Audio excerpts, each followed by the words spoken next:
దేవుడి స్తోత్రం.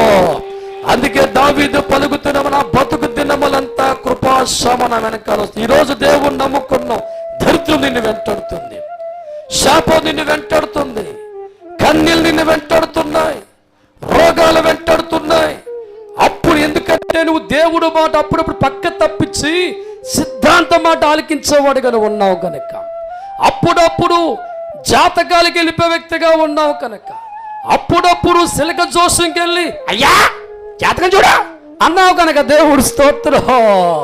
నీ ఉన్న అలవాటులకి దేవుడు మాట పక్క పెట్టావు కనుక శామాను కోల్పోయి దరిద్రలు వెంటాడుతున్నాయి, పేదరికం వెంటాడుతుంది. అప్పులు కారణం నువ్వు దేవుడు మాట పక్క పెట్టావు. కానీ దావీదు జీవితం గమనిస్తూ ఉంటే ఇంత ఆశీర్వాదం పొందుకోవడానికి కారణం చెప్తున్నాడు, నేను ఎల్లప్పుడూ కూడా దేవుడు మాట ఆలకించాను. అందుకే నా జీవితంలో కృపాశ్రమాలు వెంటాడుతున్నాయి.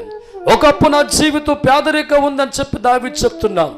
ఒకప్పుడు దావీదు జీవితం పేదరికంలో ఉండేది, దరిద్రములో ఉండేది, విలువైన వాడిగా ఉండేవాడు కాదు, ఎక్కడ కూడా గౌరవం లేదు, ఎక్కడ దమ్మిడి ఆస్తి లేదు.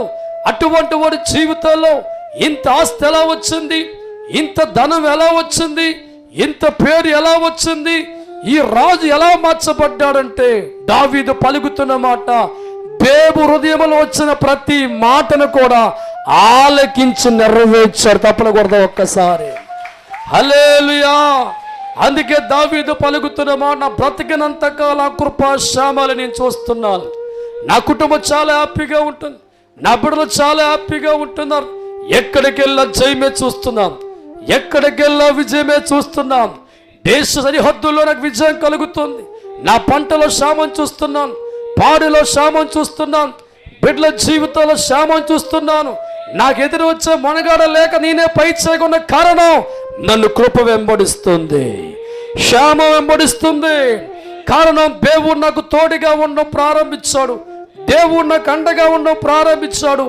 దేవుడు నాకు అండగా ఉండే కారణం నేను కండ కలిగిన వాడిని కాను, చదువు కలిగిన వాడిని కాను, కత్తి విద్ద వచ్చిన వాడిని కాను. కానీ దేవుడు మాట ఆలకించే మనసు నాకు ఉంది కనుక దేవుడు నాతో వస్తున్నాడు కదా. హల్లెలూయా. నా నోట్ల అక్షర ముక్క లేదు, చదువుకున్న వాడిగా లేను, కండ బలం కలిగిన వాడిని కాను. కేవలం గొర్రెలు కాసుకునే పరిస్థితిలో ఉన్నవాడికి ఇంత ఆస్తి ఎలా వచ్చింది? ఈ ఉదయం మీరందరూ ఆలోచించ తప్పులు కూడా ఒక్కసారి. హల్లెలూయా. నీవు కూడా దేవుణ్ణి నమ్ముకున్నావు, దేవుని వెంబడించే వ్యక్తిగా ఉన్నావు, వారాంటి ఉపవాస ప్రార్థన చేసే వ్యక్తి